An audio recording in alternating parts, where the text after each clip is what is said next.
So இன்றைக்கி மிண்டில் ஒரு news article வந்துச்சுங்க, நான் இங்கே போடுறேன். ஸோ அதில் என்ன சொல்கிறாங்கன்னா, ரீசெண்ட் டைமில் ரீட்டைல் இன்வெஸ்டர்ஸ், அதாவது இந்தியன் இன்வெஸ்டர்ஸ் வந்து குளோபல் ஸ்டாக் இக்விட்டியில் இன்வெஸ்ட் பண்ணுறது ரொம்பவுமே அதிகமாக இருக்குதுன்னு சொல்கிறாங்க அவங்க.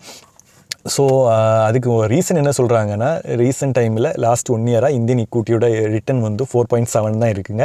எஃப்டியோட கம்மியாக தான் இருந்துச்சு. அது மட்டும் இல்லாமல் ஏஏ இன்வெஸ்ட்மெண்ட், அதாவது ஏஏ ஸ்டாக்ஸு, செமிகண்டக்டர் ஸ்டாக்ஸ் எல்லாம் இன்வெஸ்ட் பண்ணுறாங்க. அது இந்தியாவில் பொதுவாகவே இல்லை, குறைவாக தான் இருக்குது.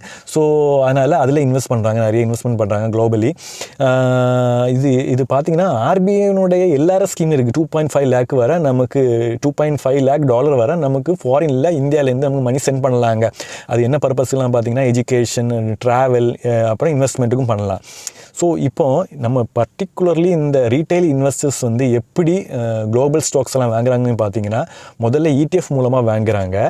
அதுக்கப்புறம் மியூச்சுவல் ஃபண்ட் இருக்குங்க, 2-3 மியூச்சுவல் ஃபண்ட்ஸும் இருக்குது. அதுவும் இல்லாமல் இன்னொன்று எப்படி வாங்குறாங்கன்னா, நிறைய ப்ரைவேட்டான ப்ரோக்கரேஜ் இருக்காங்க, நிறைய ப்ரைவேட் ப்ரோக்கரேஜ். நம்ம பேர் இங்கே இந்த டிஸ்பிளேயில் போடுறேன். ஸோ இவங்க தான் இவங்க வந்து நம்மளுடைய இந்தியன் ப்ரோக்கரேஜ் ஆப் மூலமாக இல்லை, தனி இந்தியன் செபியோட கண்ட்ரோலில் வராத ப்ரோக்கரேஜ் ஆப்பு. இவங்க வந்து அமெரிக்கன் ப்ரோக்கரேஜ், லைசன்ஸ்டு ப்ரோக்கரேஜ், அவங்க கூட டைப் பண்ணி இருப்பாங்க.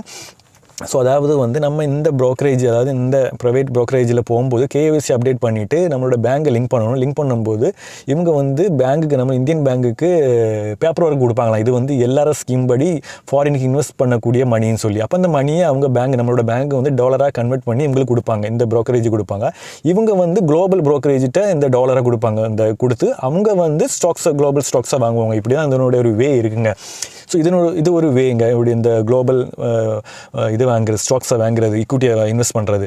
ஸோ அது மட்டும் இல்லாமல் 2-3 வேயும் இருக்குது. நான் சொன்ன மாதிரி இந்த எல்லாரும் ஸ்கீம் படி, இந்த ஆர்பிஐனோட எல்லாரும் ஸ்கீம் படி நம்ம டைரெக்டாக அங்குள்ள ப்ரோக்கரேஜ் மூலமாக வாங்கலாம். அதுக்கு நிறைய பேப்பர் ஒர்க்கு, காம்ப்ளெக்சிட்டியாக இருக்கும். அப்புறம் நிறைய ஹியூஜ் அமௌண்ட்டு வேணுங்க, சாதாரண ரீட்டைல் இன்வெஸ்டர்ஸுக்கு நம்மளால் பண்ண முடியாது.